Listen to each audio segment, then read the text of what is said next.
1000 personas para ver y oír a Bob Dylan, quien, en lugar de tocar su acostumbrado folk acústico por el cual los jóvenes lo miraban como un nuevo profeta, lanzando verdades a diestra y siniestra, salió a escena con una guitarra eléctrica que le valiera no solo el feroz abucheo de la masa, sino también, tras los proyectiles que caían sobre él y su banda, ser corrido del entarimado. Dylan salió con los pies en polvorosa rumbo a su limusina para encerrarse en un largo mutismo posterior. No obstante la desolación en que acabó convirtiéndose aquel primer acto masivo, el rock paradójicamente se afianzó con la presencia de numerosos grupos conscientes de su investidura, a sabiendas de que por ningún motivo podía ser lo mismo un rockero que, digamos, un Frank Sinatra, tan ajustado a los cánones establecidos, cuestión que aún sigue sin entenderse en los perfiles de la farándula musical mexicana, por ejemplo, que considera, aquí sí la inmensa mayoría, a la música y a sus músicos como una abarcadora familia de iguales, como si de verdad se pudieran comparar las creatividades de un Café Tacuba con las vulgares liviandades de una Paulina Rubio, las mentalidades manipuladas de los socios de una academia televisiva con los alientos personalizados de un Oscar Chávez. Pocos podían entender que no era lo mismo un rockero que un obediente hijo de la televisión. Por eso en el país las cosas nunca se dieron de la manera contestataria de los otros mundos. Aquí, los que tocaban rock para poderlo interpretar tenían que ser autorizados por el antiguo telesistema mexicano, que a la postre se convertiría en la poderosa Televisa. Los primeros rockeros, para ser tales, obtenían los permisos directamente de la incipiente industria televisora. De ahí a ser las primeras estrellas juveniles no había sino un paso. Codificados, sumisos, dóciles, disciplinados, incluso serviles, los primeros rockeros, por lo menos los más destacados, porque, digamos, ¿quién se va a acordar de un Polo que tocaba con los Saxon Boys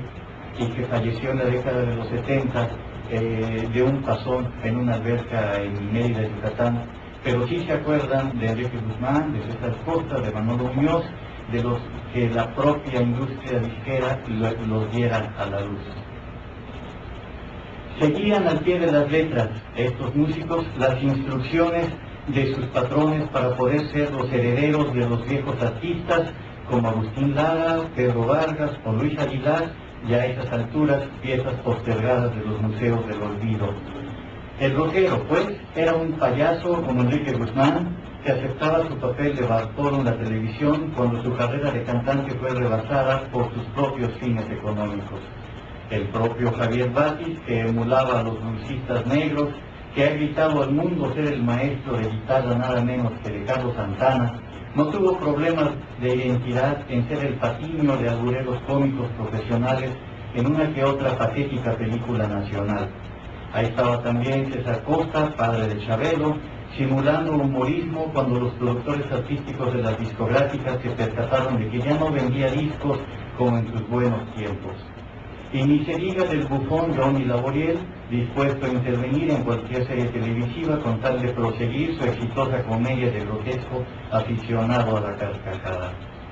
En ningún país como en México el rock ha sido efectivamente tan elástico, tan dado a las complacencias, tan ingenuamente entregado a las manos empresariales, tan dispuesto a ser la mercancía barata de los irresponsables mercaderes.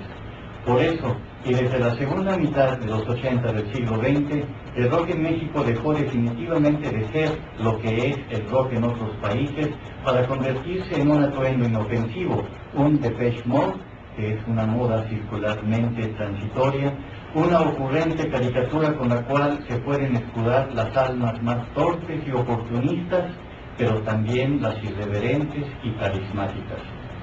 Porque luego de que el rock se dejara atrapar, o porque no tenía otro camino después de su ruta anárquica que sembrara fértiles opciones culturales, o mejor, las confrontara irremediablemente con las entonces imperantes costumbres conservadoras, por el gran empresariado que, a fin de domarlo, indomable como aparentaba ser con sus héroes alternativos que vivían al margen y a veces matándose con los productos prohibidos por el sistema, creando azarosamente verdaderas piezas maestras de la música de manera legítimamente independientes, estableció el gran empresariado sus propias reglas de mantenimiento, creando, entre otras cosas, insuperables canales establecidos de entretenimiento como MTV, hoy una televisora bastante digerible y encausadora de singulares trivialidades que retratan y provocan la inesperada imbecilidad juvenil, o todos esos premios que se otorga a sí misma la industria por la venta excesiva de los discos que ella promueve en todo el planeta.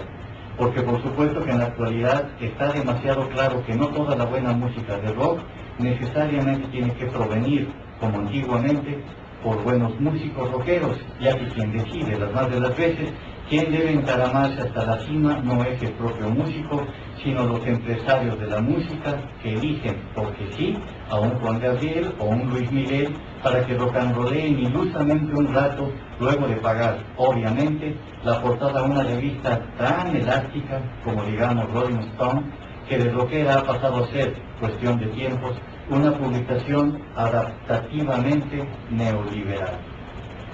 Tan elástico, pues, es ahora el rock que el Papa Juan Pablo II, un poco antes de su torturante agonía, escuchó somnoliento a Bob Dylan en un concierto privado. Y los capos de la droga, con los billetes verdes en la mano, alquilan el tiempo suficiente de los rockeros para que vayan a deleitarlos hasta sus madrigueras clandestinas. Y los políticos, con la mano en la cintura, de la orientación que fuera, ya de derecha, ya de izquierda o de centro, del que dicen provenir hoy todos los demagogos, pueden contratar con facilidad para sus particulares campañas proselitistas a cualquier rockero, ya que las convicciones de estos músicos, sutilmente quebradizas, pueden adaptarse, sencillos que son, a las mejores ofertas disponibles. Vamos, si Alex Lora, el nativo representante por antonomasia del rock, celebra sus nupcias en la Basílica de Guadalupe y para ello convoca a una multitudinaria prensa de espectáculos, significa que esta música, otrora considerada vanguardista e impugnadora, ha entrado de lleno, letargadamente, en la sacristía del conservadurismo nacional. Sin saber que la muerte lo rondaba, John Lennon se estaba acercando peligrosamente